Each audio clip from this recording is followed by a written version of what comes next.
Il était environ 16 heures un samedi après-midi d'automne, dans une petite salle communale de Saint-Rémy-de-Provence. L'air sentait le bois verni et la sueur, typique des dojos improvisés. Une foule s'était rassemblée pour une démonstration d'arts martiaux organisée par le club local de karaté. Les spectateurs, un mélange de familles, d'amateurs d'arts martiaux et de curieux du coin, s'entassaient sur des chaises pliantes ou restaient debout, formant un cercle autour du tapis central. L'événement était modeste, mais l'ambiance était électrique. Les rires et les conversations fusaient, ponctués par le bruit des enfants courant entre les rangs.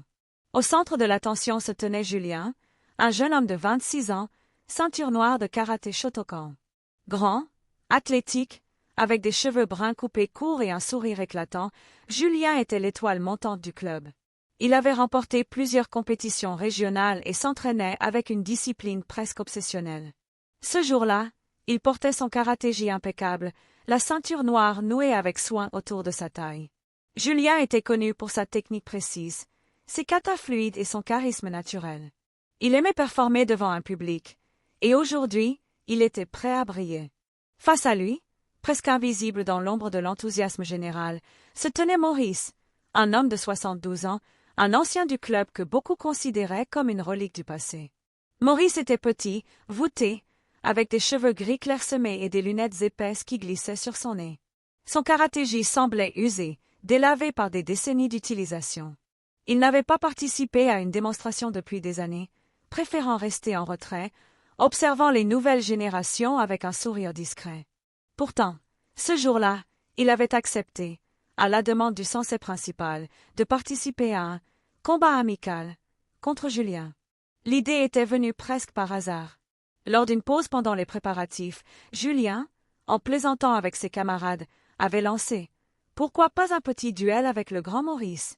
Ça pourrait être amusant. » Ses amis avaient ri, et le sensei, un homme pragmatique qui aimait pimenter les événements, avait trouvé l'idée divertissante. Maurice, toujours bon joueur, avait haussé les épaules et accepté avec un simple « Pourquoi pas ?» Personne ne s'attendait à ce que ce moment devienne le centre de toutes les discussions.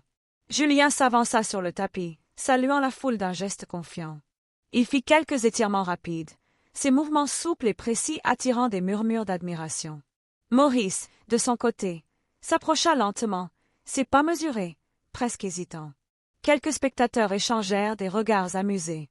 L'image était presque comique, le jeune athlète, dans la fleur de l'âge, face à un homme qui semblait mieux adapté à une partie d'échecs qu'à un combat de karaté.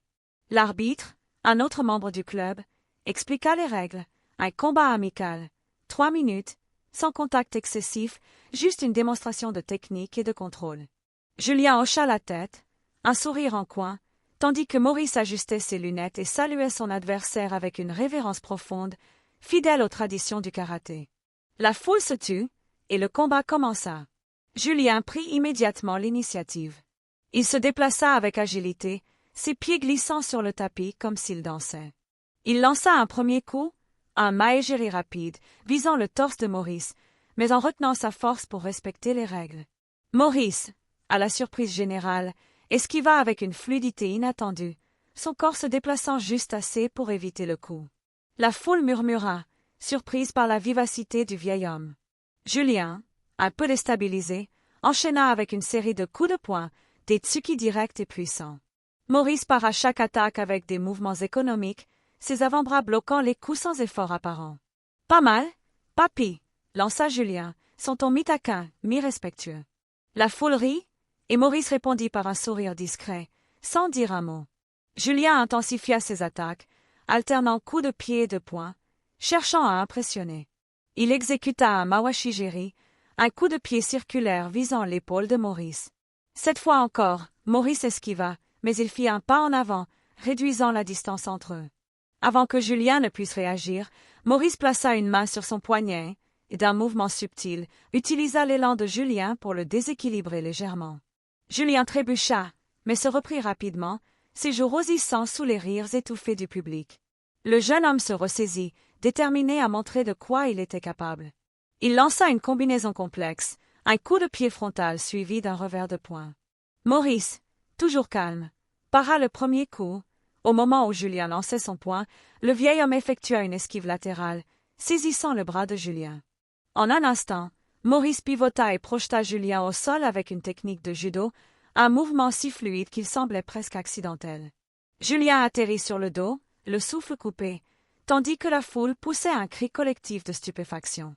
L'arbitre interrompit le combat pour vérifier que Julien allait bien. Le jeune homme se releva, un peu sonné mais indemne, et salua Maurice avec un respect nouveau dans les yeux. La foule applaudit, mais l'ambiance avait changé.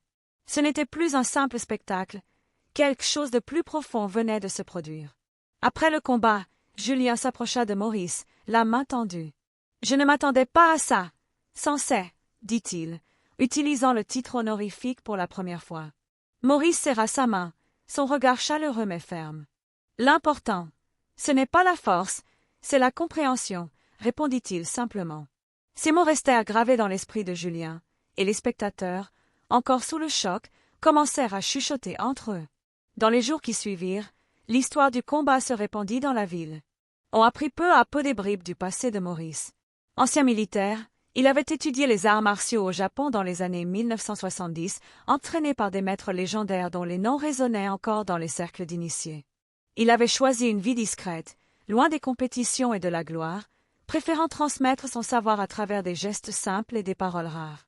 Ce combat, qui avait commencé comme une plaisanterie, devint une leçon pour tous. La véritable maîtrise ne se mesure pas à l'âge ou à l'apparence, mais à la profondeur de l'expérience. Julien, quant à lui, changea après cet événement. Il devint plus humble, plus attentif aux conseils des anciens. Il commença à s'entraîner avec Maurice, apprenant des techniques qu'aucun manuel n'enseignait. La salle communale, témoin de ce moment inattendu, devint un lieu de pèlerinage pour les membres du club, qui y voyaient désormais plus qu'un simple dojo. C'était un rappel que, dans les arts martiaux comme dans la vie, le respect et l'humilité sont les véritables clés de la victoire. Des mois plus tard, lors d'une autre démonstration, Julien et Maurice se tenaient côte à côte, non pas comme adversaires, mais comme